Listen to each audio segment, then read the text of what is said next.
제가 이따가 걷어갈게요. 일단 오늘은 첫날이라 반대로 외웠어 뭐 이런 사람도 있을 것 같고 뭐 까먹었어 이런 애도 분명 있을 걸 알아서 연습삼아 테스트했다고 생각하시면 되고요. 다음 주 화요일부터는 제가 걷어갈 거예요. 여러분 보시면. 근데 오늘은 오늘은 틀린 거 그냥 아까 말했듯이 여기 빨간색을 한 번만 써서 제출해 주시면 되고요. 뒤에 제가 이거 한 장 넣어놨거든요. 그래서 틀린 거는 따로 제시험 보지 않고 10번 정도 쓰고 제출하는 걸로 할게요. 제시험 본다고 하면 또 잡으러 다니고 저만 피곤해지기 때문에 여러분의 노동 시키도록 할 겁니다. 30개를 안 외우면 300번을 써야 되니까 그렇게 하시고 제가 귀찮게 하기 위해서 예시를 보시면 번호까지 001 이렇게 적으라고 해놨습니다. 001, 바다방설, 거리 한가에 떠도는 수분 이렇게 쓰는 걸 10번 하는 걸로 하겠습니다. 그래서 종이 한 장 더 달라고 하지 않게 좀 외워오세요. 모자라요 이런 사람. 오늘은 이렇게 하는 걸 좀 소개해드리는 차원에서 많이 하고 하얀 색깔 시조집 좀 꺼내봐 주시고 제가 여기 세 권을 들고 다니는 게 좀 버거울 것 같아서 많이 줄이지 못할 것 같고 시조집을 제가 목요일에만 할게요. 이게 총 90에서 100개 정도 사이가 들어가 있거든요. 목요일만 하면 8번 정도 할 수 있어서 대략 10개씩 때리면 이제 끝나요. 그래서 목요일마다 제가 이거를 먼저 할 테니까 하얀색 책은 목요일만 가져오시면 되는데 사자성어를 외우려면 또 들고 다니긴 해야 돼서 어떻게 할까요? 사자성어 제가 뭐 이미지 파일로 필요하다면 드리도록 하겠습니다. 아이패드로 공부하실 때 하는 걸로 하고요. 시조지 펴서 한번 볼게요. 목차를 한번 보겠습니다.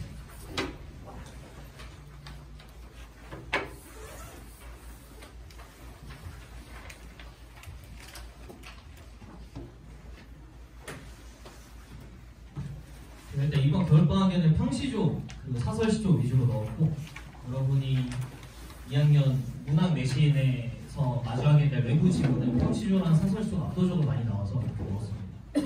여름방학에는 가사와 연시조를 좀 넣을 생각입니다. 해석 연습을 좀 할 거예요. 구성은 이렇게 돼 있고 주제는 총 7개로 나눠놨고 쭉쭉 하게 될 겁니다. 일단 저번 시간에 조금 얘기하긴 했는데 시조의 형식 시대 창작 향연 계측은 간단하게만 정리하고 가보도록 할게요. 목차 왼쪽 정도에 써주시면 될 것 같아요.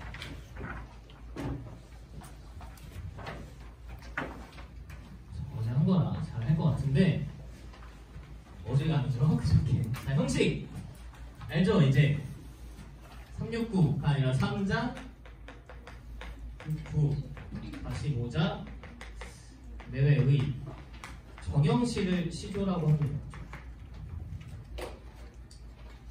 음보와 음수율 한번 체크해볼까요? 여든보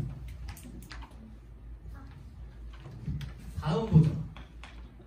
네 뭉텅이로 나뉘고요. 그 다음에 음수율은 3, 4조 또는 4, 4조는 같은 말입니다.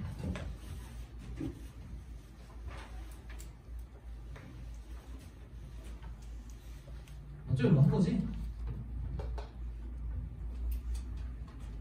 자, 시대를 한번 볼게요. 자, 시조가 맨 처음에 생겨난 시대는 언제일까요?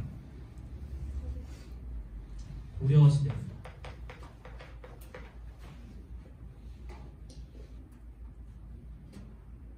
고려 시대는 몇 년도인지 기억하시나요? 918년. 노란색 속 주입식 교육이 성공을 했습니다. 918년 이때 쓰기 전에 이때 시조가 발생해 맨 처음 생긴 게 고려시대라고 생각하시면 됩니다. 그 다음에 고려 다음은 조선이죠. 조선이 세워진 시기는 13? 5, 9 5? 땡 2년입니다. 임진왜란은 너네 다 알고 있잖아, 맞지? 언제야?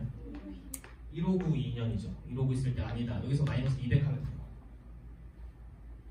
MZ나 200년 전에 조선이 세워지게 됐고요. 이때는 발생이 아니라 가장 성행했던 때가 조선시대입니다. 우리가 시조를 구분할 때 고려시대 시조, 조선 초의 시조, 조선 후기 시조 이렇게 나누기도 해요. 그 다음에 이제 어디로 오는 거냐면 현재까지 오게 된 겁니다. 현재는 몇 년도죠? 2025년. 이때까지도 지속이 되고 있다라고 알고 계시면 돼요. 요즘 시조를 누가 씁니까? 라고 하면 쓰는 사람들이 있어서 문학의 갈래 중에 가장 오래된 갈래가 시조예요. 국문학사적으로. 2학년 때 문학에서는 그냥 작품에 대한 해설만 문제 출제하는 게 아니라 그 배경, 문학사적 지식도 같이 내거든요. 그러니까 거기 선제나 시조 하나 배우면 시조는 국문학사적으로 가장 오래된 갈래라는 점에서 의의가 있다. 이런 선제도 나오기도 하니까 이런 배경식 좀 알아두시면 좋을 것 같습니다. 자, 다음 창작, 향유 계층을 한번 볼게요. 가장 성행했던 때를 기준으로 조선을 기준으로 두 가지로 나눠보면 조선 초기가 있고 조선 후기가 있다고 했을 때 조선 초기에 시조 창작과 향유를 주도했던 계층이 누구일까요? 양반 좀 다른 말로 하면 조금 더 고급진 말로 하면 사와 대구를 합쳐가지고 이렇게 봅니다. 사는 무슨 뜻이냐면 선비라는 뜻이고요. 대구는 벼슬을 해서 나아간다는 뜻이에요.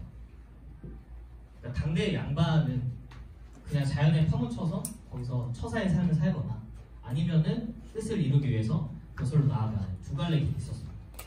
그 다음에 한 명 더 있어요. 한 명이 아니라 계층이 하나 더 있어요. 조선 초에 주도했던 계층. 1학년 때 배운 그 유명한 맞아요. 황진이 같은 기녀 계층이 있어요. 여러분 좀 오해하는 게 기녀 계층이라고 하면 초에 주도하지 않고 후반부에 하지 않았을까라고 생각을 하는데 초반부에 주도합니다. 왜냐면 같이 어울리거든요. 조선 초기에 시조에는 이름이 다 달려있어요. 작자 이름이. 남자인 것 같으면 사대부고 개랑 홍나, 황진이 이런 친구들이면 기녀겠다라고 생각하면 주제가 팍 접근이 돼요. 사대부면 당연히 무슨 주제를 가지고 있냐면 유교적 사상, 충효 이런 거 가지고 있을 거고 기녀 계층이라고 하면 사랑과 이별 이런 거 주제로 다룰 확률이 높겠죠. 그러니까 작자층이 누군지만 봐도 대략 내용은 예상이 된다. 다음에 후기로 넘어가면 두 갈래 계층이 좀 추가가 되는데 첫 번째로 중인 계층이 참여하기 시작해요. 얘네가 생각보다 되게 시조를 이끌어가는 계층이고요. 그 다음에 평민 계층도 참여한다고 봅니다.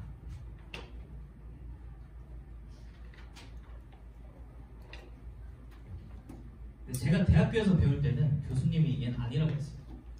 평민계층은 아니다. 평민의식이 담겨있을 수 있는데 평민계층이 시조 창작과 향유에 참여했을 만할 증거가 하나도 없다. 근데 우리가 옛날부터 그냥 시조의 내용이 좀 평민스럽다라고 해서 평민계층이 썼겠지라고 생각을 많이 하고 옛날에 배우신 분들 다 평민계층을 알고 계신 분들이 많아서 학교에서는 이렇게 배울 겁니다.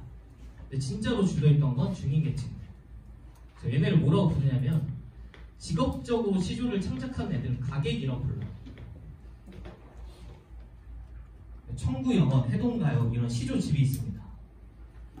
그래서 제가 이거 제목을 시조집이라고 지은 이유도 그걸 좀 따라서 가객 계층이 있습니다.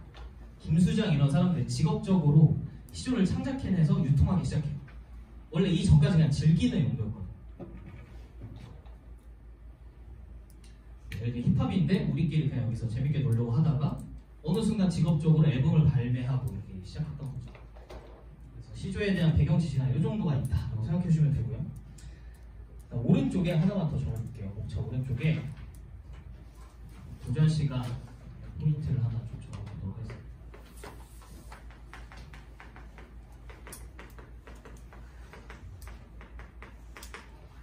이번에 오버 대시를 트랩이 대시를 한번 했으니까 비슷한 내용이긴 보이긴 한데 포인트 한 3가지 정도만 써볼게요. 첫 번째로는 얘는 시어의 뭐 관계고 뭐고 일단 시어의 의미를 파악하는 게 가장 먼저고요. 고전시가 조금 더 명확해요. 시어 의미를 플러스 마이너스로 나누기 되게 편해요. 저희가 플러스인지 마이너스인지 작품을 보고 판단해 주시면 되는 게 첫 번째. 두 번째는 역시 똑같습니다. 화자가 누군지 판단해봐야 되고요. 두 번째 상황 판단, 세 번째 정서 또는 내면 심리, 마지막 태도까지 봐주시면 되는데 네 가지.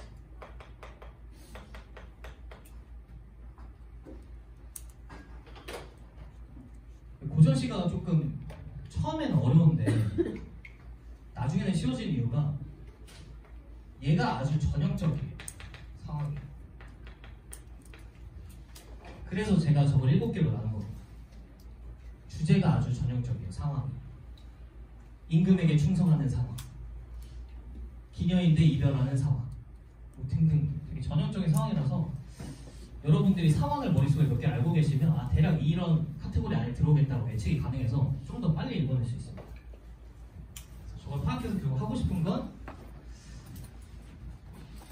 전에 말했듯이 주제 파악을 목적으로 들어가면 좋지 않을까 생각인데, 특히나 고전 시간은 주제별로 전형적인 상황들이 있으니까 주제별로 좀 머릿속에 담아놓는 걸 추천을 해드리겠습니다.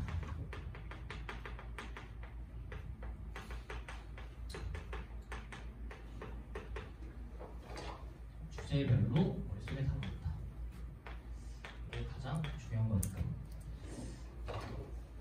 고전시가도 현대시랑 똑같이 읽어 내려가시면 돼요.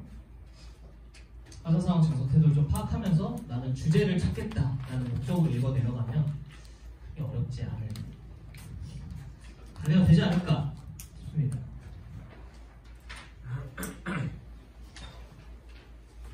그러면 단쪽으로 가서 나라에는 슬픔의 노래 장르들부터 보도록 할게요.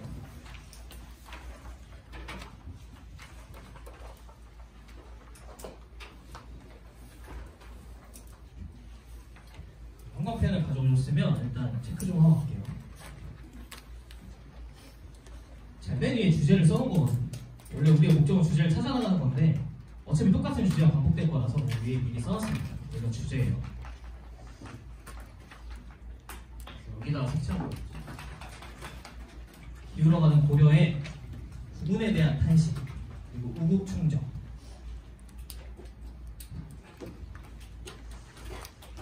한자 하나만 가보니까 우라는 거는 무슨 뜻일까요? 우리 아는 말로 2글자로 나라를 뭐하는? 걱정하는 거죠. 우국이라는 건 나라를 걱정하는 마음이라고 보시면 됩니다.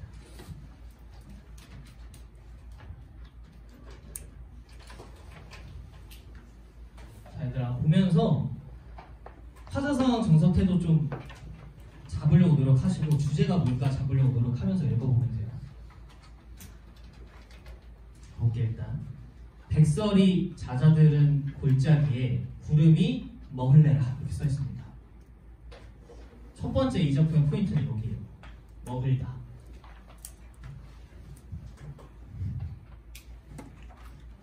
이 해석을 안 보고 보면 백설이 자자들 골짜기에 구름이 머무는구나, 머물까봐 두렵다 이런 식으로 읽히거든요. 밑에 뜻을 보시면 험하구나라고 되어 있어요.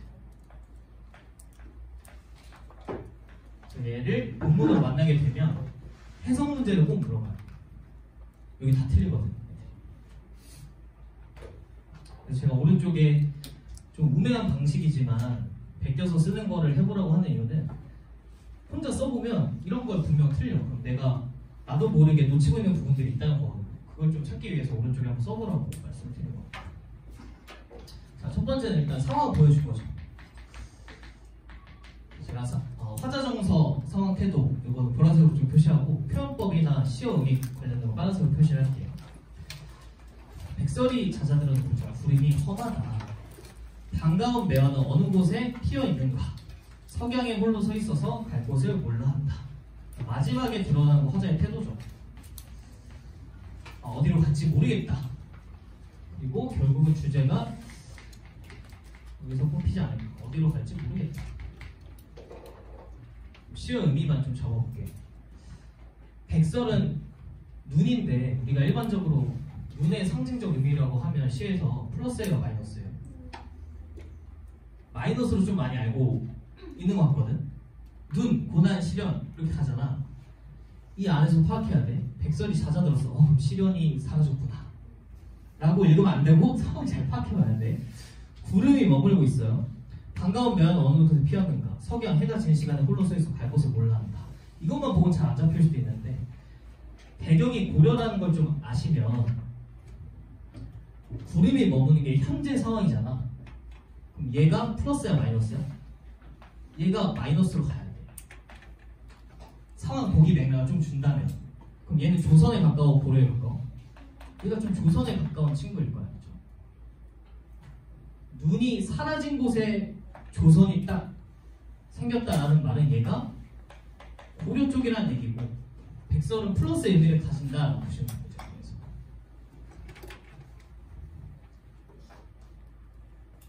이거 플러스 마이너스 잡는 게 제일 중요해요. 일단 반가운 매화는 어느 곳에 피었는가. 매화는 플러스예요 마이너스예요?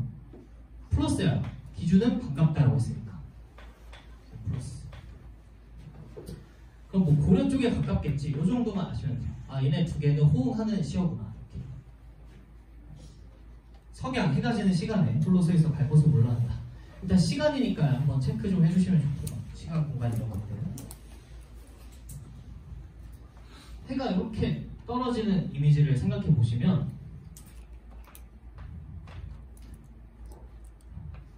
이 시어는 중의적인 의미를 가졌다라고 해요.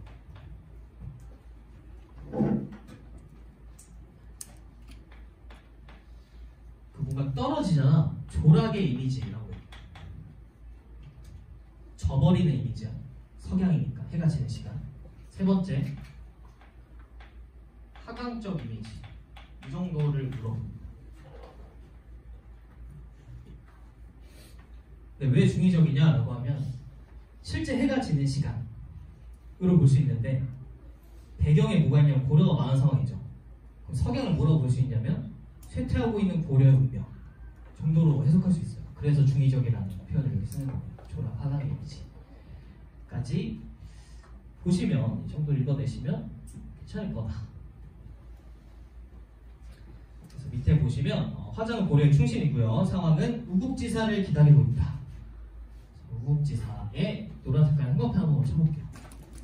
작품에서 핵심이 되는 친구 우국지사를 기다린다. 얘가 시어로 뭘로 표현이 됐을까요? 매화죠 얘가.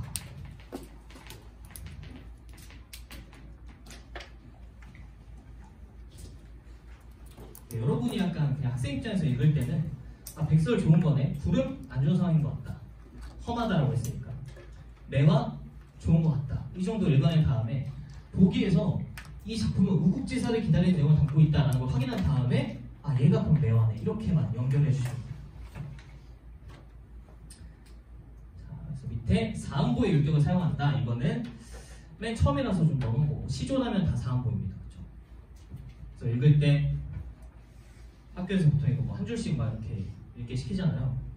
백설이 자자진 고래 구름이 멀래라 이렇게 읽지 마시고 끊어가지고 백설이 자자진 고래 구름이 멀래라 혼자 감탄하는 척 연기를 하면서 읽으면 생긴 거에 써지겠죠. 애가 뭐 시조를 잘 읽는다. 반가운 매화는 어느 곳에 피었고 으아 이러면서 엄청 좋아하실 겁니다. 그런 애가 없기 때문에 사음보를 사용한다는 그런 의미고요. 대비적 시어 느껴지죠? 플러스 마이너스 상징적 소재. 그러니까 뭡니까 여러분? 매화도 상징이고요, 백설도 상징이고요, 구름도 상징이죠. 그런 것들 밑에 의미 보시고 제가 드리는 팁도 한번 읽어보시고 2번으로 넘어가겠습니다.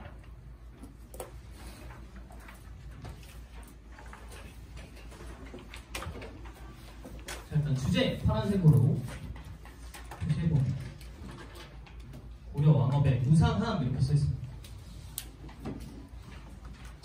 여기서 무상함이라는 단어를 좀 보면 무는 아는 한자 하나밖에 없죠. 하나밖에 없잖아. 없을 무 정도는 알죠. 산은 뭘까요?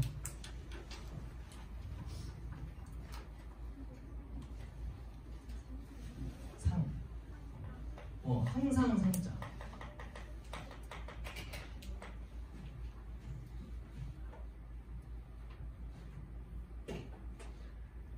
무상함이라는 감정은 뭐냐면 항상성이 없어서 느끼는 감정. 이렇게. 항상성이 없어서 느끼는 감정. 이 감정을 뭐라고 치환할 수 있냐면 허무함으로 치환할 수 있어요. 항상성이 없어서 너무 허무하다.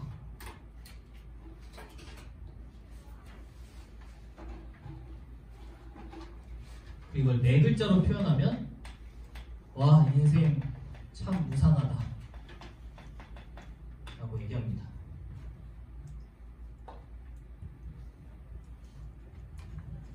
여러분이 이런 감정을 느껴본 적은 별로 없겠죠. 예를 들면 근데 어떤 사람이 어린 나이에 죽음을 마주했다라고 하면 이런 감정을 좀 느낄 수도 있을 것 같아요. 와, 참 허무하다. 인생. 친구가 만약에 죽거나 이런 상황. 그래서 이 무상함이라는 단어는 허무함으로 치환이 된다라고 기억을 좀 해주시면 좋겠습니다. 자, 가볼게요. 해서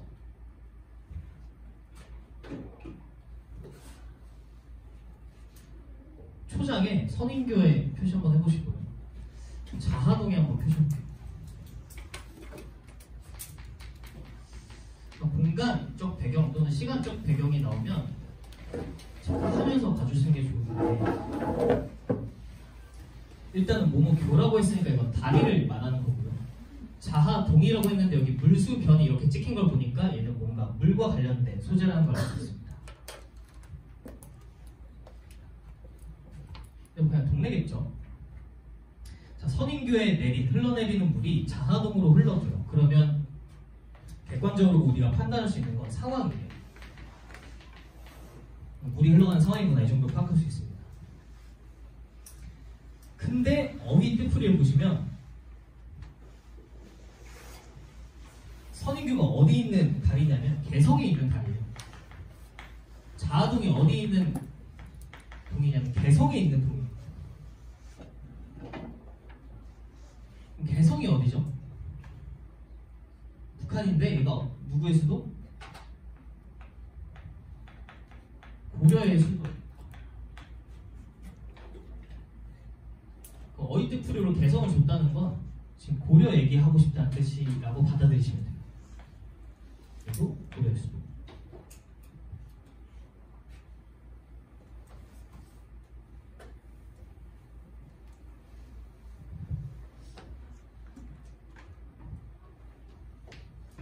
모의고사에서 만약에 이 뜻풀이를 주면 고려 관점을 넣어서 해석해라 라고 받아주시면 되고, 내신에서 이런 거 안 주겠죠. 다 알고 들어가는 거니까. 자, 고려 얘기네 라고 생각하시면 되고, 근데 좀 의심해 봐야 될 건 좀 오른쪽에 보시면 작가가 정도전이다. 제가 밑에 팁에다 써놓은 정도전이 누구냐면 조선의 개국공신 중에 한 명이거든요. 나라를 잃은 슬픔에 관련된 주제를 지금 다루고 있는데 작가가 정도전이네? 좀 의심스러운데 이 생각을 하시면 좋습니다. 어쨌든 고려의 뭔가 공간을 얘기하고 있었고요. 반천년 왕업이 물소리 뿐이로다 하면서 두 번째로 일단 상황을 주고 있죠. 선인교 자하동이 고려의 공간임을 알려주지 않았더라도 반천년 왕업이라고 하면 500년이니까 918년부터 1392년 대략 500년은 무조건 고려를 말한다고 보시면 돼요. 고려의 500년이나 되는 왕업이 물소리밖에 남지 않았다. 상황을 준 거긴 한데 사실 좀 더 깊이 들어가면 화자의 정서까지 잡아낼 수 있죠. 야, 500년이나 됐더니 고려가 이제는 다 없어지고 물소리밖에 안 남았구나. 느끼는 정서가 뭘까요? 무상감을 느끼. 항상성이 없거든. 고려 영원할 줄 알았는데 영원하지 않아요.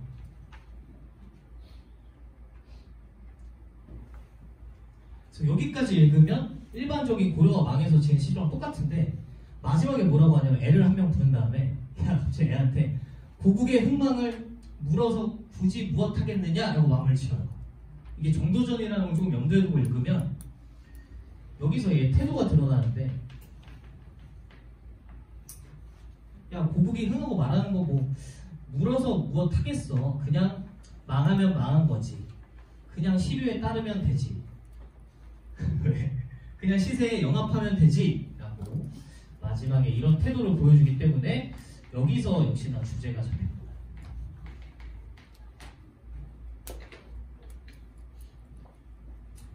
자, 표현법 보이는 겁니다. 그래도 여기서 느껴지는 건 뭐죠? 표현법. 무엇하겠느냐? 서리법이죠.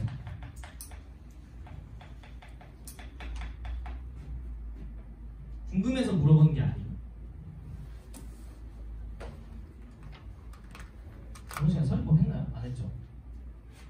처음이니까 한 번만 써볼게요. 서리법은 뭐와 뭐가 다른 표현이냐면 형식과 내용이 다른 표현입니다. 형식은 세 글자로 하면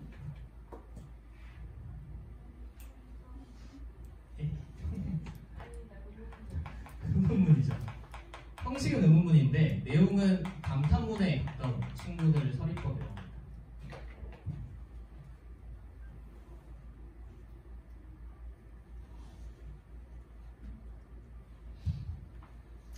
궁금해서 물어보는 게 아니면 죄다 서리법이에요.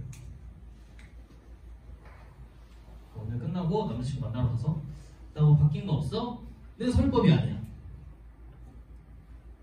서리법이 아니죠. 궁금해서 물어본 거잖아. 대답해야 되잖아. 안 하면 죽잖아. 근데 여기 밖에 막 눈이 내려. 그래서 오늘 눈 진짜 예쁘지 않아? 그럼 대답 안 하고 그냥 가만히 감상하고 있어도 별로 화 안 내잖아요. 그거는 서리법이에요. 왜 혼자 감탄한 거거든요.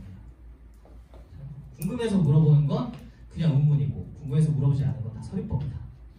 근데 얘가 내용상 감탄문이기 때문에 서리법이 성립하면 무조건 영탄법이 성립할 수밖에 없어요. 논리적으로. 맞죠? 얘 있으면 얘 있다고 생각합니다. 역은 성립하지 않겠죠. 영탄법이라고 해서 무조건 서리법 아니죠. 아! 내가 이랬는데 서리법 아니죠. 혼자 감탄한 거지.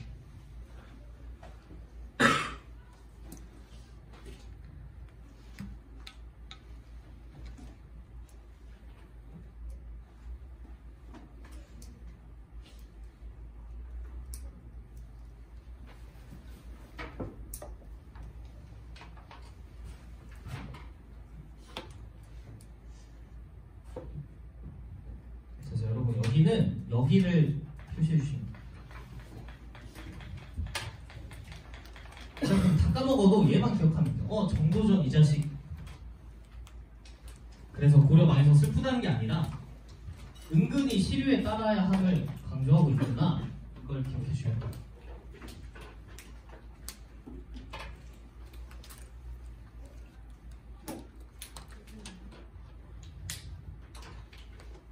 괜찮죠? 그러니까 얘가 주제식이 좀 달라서 조심해야 될 게, 여러분이 고려 시대 시조를 하나 배운 다음에 걔가 시험에 출제된다고 할 때 내신 시험은 이렇게 출제가 되잖아요. 예를 들면 작품이 이렇게 있고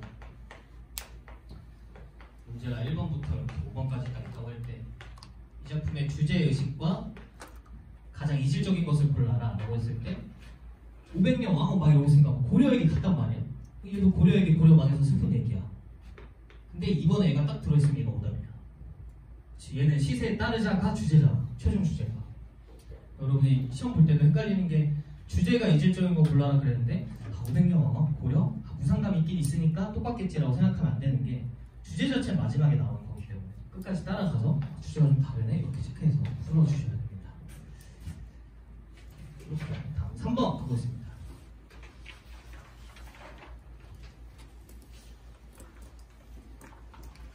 정몽주.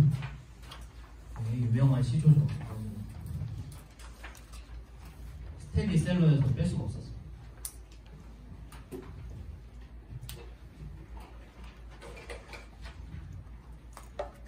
저 옛날에 좀 이거 헷갈렸어요. 정몽주랑 그 현대차 회장님이랑 이렇게 현대가 사장님 이름이 좀 비슷해가지고 정몽구, 정몽주, 정몽준 이렇게 많아가지고 좀 헷갈렸어요.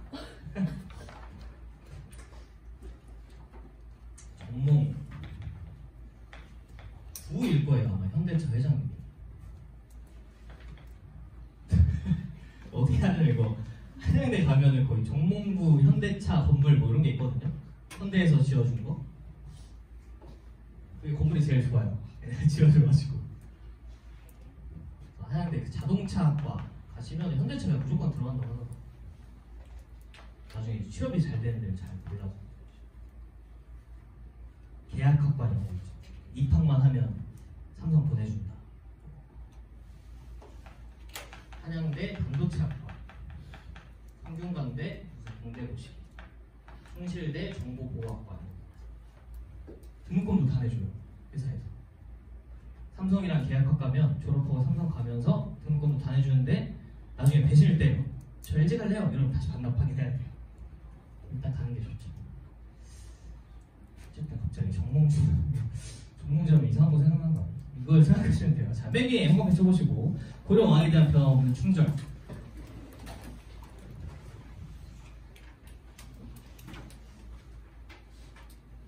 그래서 얘는 우리가 평시조가 원래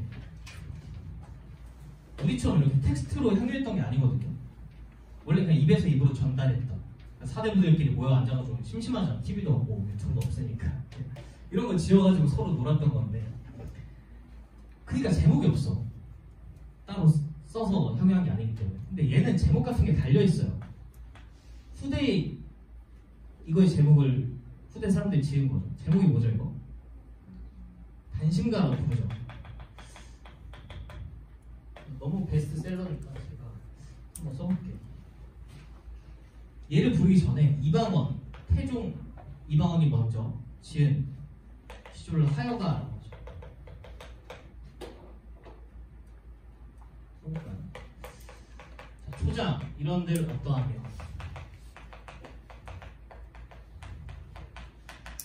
저런들 어떠하며 중장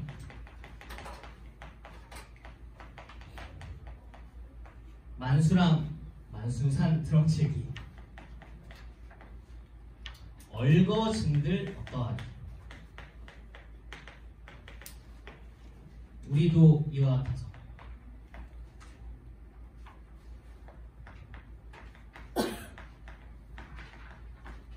백년을 누리리라.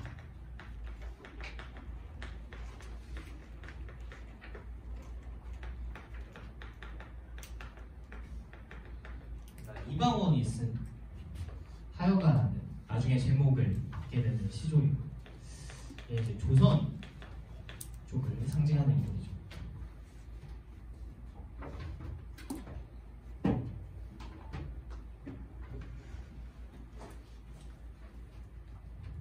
이제 이성계가 사실상 쿠데타를 일으킨 거잖아요. 내란을 일으켜가지고 정권을 잡겠다라고 했는데, 같이 이 정권을 이끌어 나갈 인재들이 필요한데, 인재들은 사실 고려의 조정에 다 있으니까 고려 조정의 모든 사람을 숙청할 수는 없단 말이에요. 그래서 정몽주가 뛰어난 지도자 전략을 가진 인물이니까 내가 좀 이렇게 끌어와야겠다는 생각으로 얘를 불러가지고 이런 시조를 써가지고 이렇게 앞에서 딱 하는 거죠.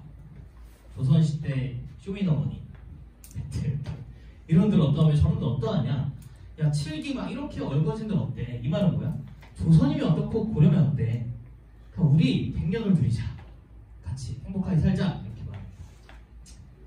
정몽주 입장에서 좀 이게 짜칠 수 있다.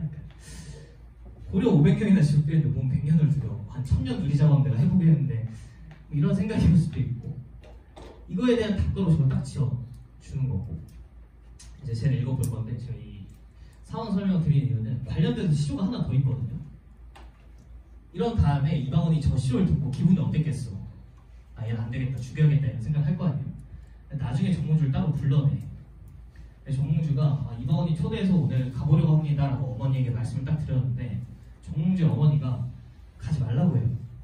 오늘 내 꿈자리가 좀 안 좋다, 거기 까마귀들 있는 곳에 너가 가면은 걔네가 널 시샘할까 좀 두렵다 라고 하면서 시조를 또 지어줘, 어머니가. 걔까지 나중에 한번 볼 거라서 이 상황을 기억해 주시면 좋을 것 같아요. 자, 가보겠습니다. 초장, 이 몸이 죽어 100번 고쳐주어. 고전에서 만약에 이런 거 대충 넘어가지 마시고 의미에 이렇게 파악해보셔야 돼요. 되풀이해서 라는 뜻이고요. 간단하게 하면 다시라는 뜻이에요. 100번을 다시 죽어서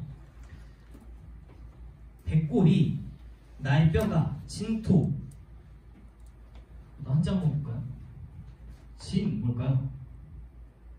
홍진 알잖아 너네. 속세를 의미하는 홍진. 붉은 먼지. 진 먼지. 손은 흙이죠. 내가 죽어서 먼지와 흙이 되더라도 넋이라도 있든 없든 님 향한 일편단심이야? 변할 줄이 있겠느냐라고 하면서 초장 중장을 합쳐서 우리가 파악할 수 있는 건 일단 상황 파악이 가능한데 이 상황은 가정적인 상황이라는 게 좀 특수하죠. 내가 죽는 상황을 가정해서 이렇다면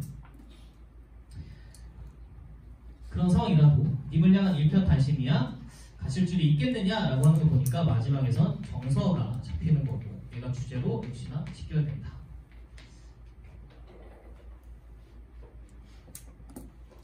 이 정서 일편단심. 여러분이 이걸 처음 보는 시로고 생각하고 읽어 내려간다고 하면 이 정도에 딱 표시하시면 돼요. 실전에서 일편단심 얘가 제일 중요하다. 그 얘는 누굴 상징할 거냐면 모전 쪽을 상징하겠죠.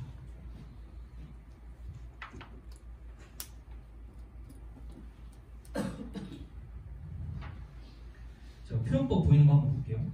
여기 보이시죠? 이제 가실 줄 있겠느냐? 무슨 법? 서리법. 궁금해서 물어본 거 아니죠? 이방원한테 혹시 나의 충성된 마음이 변할 수 있을 것 같아? 너 생각은 어때? 이렇게 물어보는 게 아니라 나는 변하지 않는다. 그 다음에 여러분이 잘 못 보는 거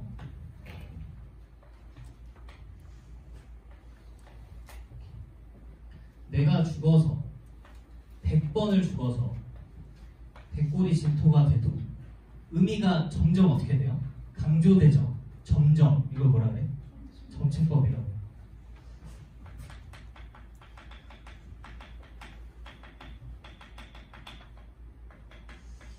의미나 가장 단순한 정의로 한다면 정서가 점점 확대, 강조되는 걸 점층법이라고 합니다. 의미 정서가 점점 확대, 강조되는 거. 포인트는 점점이에요.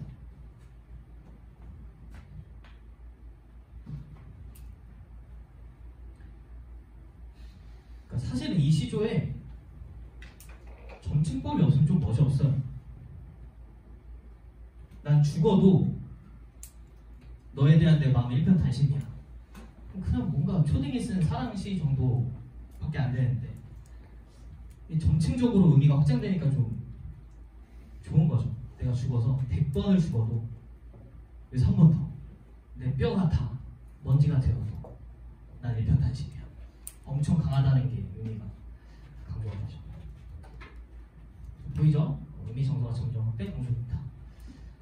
그래서 밑에는 제가 반복했던 거라 읽어보시면 될 것 같습니다.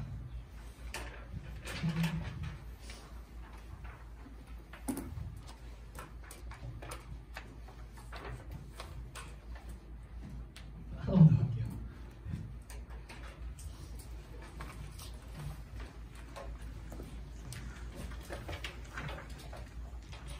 자, 주제에 파란색 그냥 계속 쳐주시면 돼요. 망국.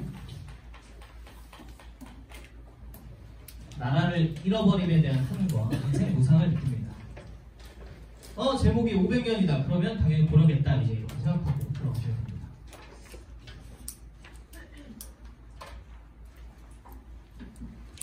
자, 집중해봐. 이제 하나하나 보실게. 500년 독지를 필마로 돌아들었대. 일단 상황 주어졌죠. 물어볼게. 500년 독지가 어디였죠? 개성이죠. 배경 지식 하나씩 늘리면 다음 게 좀 더 잘 익힙니다. 자, 개성으로 간 것 같아요. 화자가 공간이니까 도읍지에다가 발 하나 쳐주시고 말을 타고 돌아 들어갔어. 상처는 의구하되 옛과 같이 변함이 없대. 인거는 간데가 없다. 얘도 상황이죠. 근데 어감으로 봤을 때 여기서는 상황이 플러스인지 마이너스인지 찾기가 좀 힘든데 여기는 플러스인 것 같아, 마이너스인 것 같아? 어감이 좀 마이너스같이 느껴져 일단. 어집어, 태평연월이 꿈이런가 하노라 라고 하면서 마지막에 정서가 느껴져.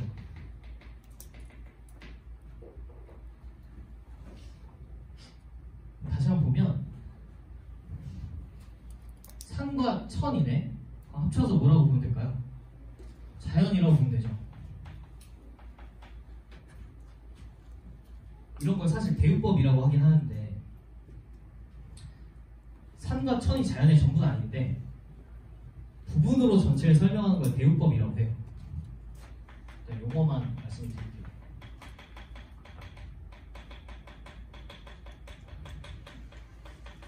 일부분 가지고 전체를 설명하는 거. 근데 우리가 너무 국어에서 익숙하게 많이 봐서 여러분이 당연하게 처리하는 것들입니다. 산천이라고 하면 자연, 강호 하면 자연, 대유법, 부분에서 전체. 이런 게 살짝 쓰인 거고요. 자연은 일과같이 변함이 없는데 인걸은 간대가 없어. 그럼 변하지 않는 자연은 불변성을 가진 존재인데 플러스일까요, 마이너스일까요? 얘가 플러스야, 자연은. 변함이 없어. 근데 사람은 변해버렸구나. 얘가 마이너스. 표현법상 앞에랑 뒤에랑 반대가 되니까 대조, 대비가 여기 쓰였다고 볼 수 있고요.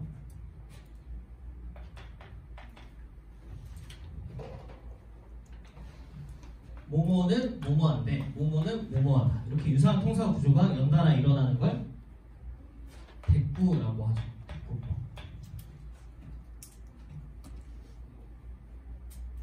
나는 천재, 너는 바보. 대꾸법.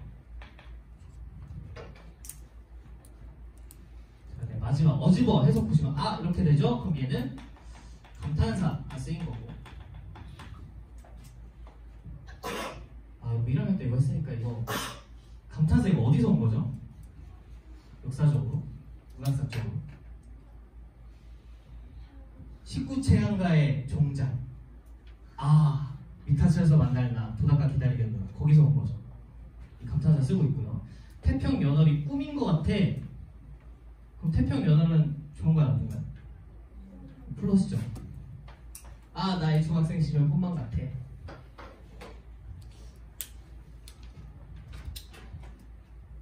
저는 고등학교 시절 꿈만 같아요. 대학교 시절도.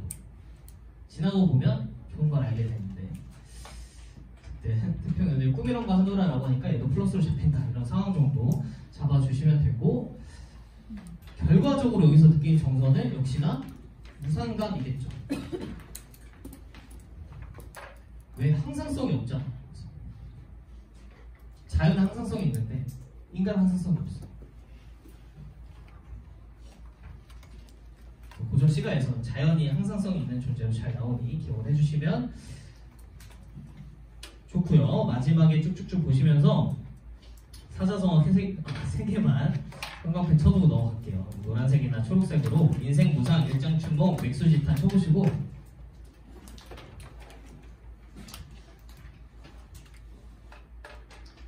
한자 의미 하나만 설명드릴게요.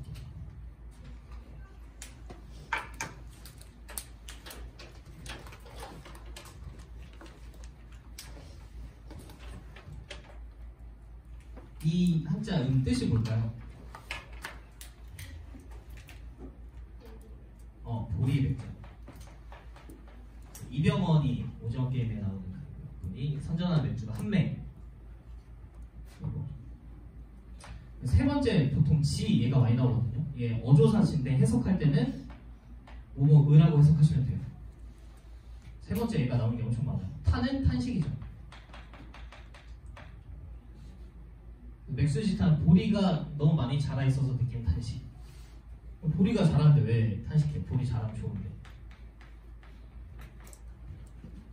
보리 자라면 좋잖아. 이거 수확해가지고 보리집 끓여 먹으면 되는데 왜 이걸 못 탄식할까요? 이게 왜 이 뜻이 될까요? 생각하면 배경식이 좀 들어가 있는 거긴 한데 이 보리가 어디 자라는 보리냐면 보리밭에 자라는 게 아니라 고려의 왕궁터에 보리가 자라요.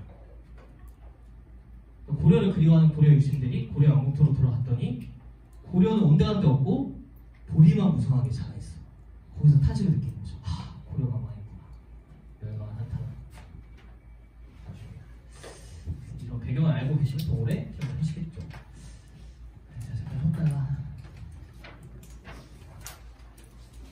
3시 12분에 다시 하겠습니다.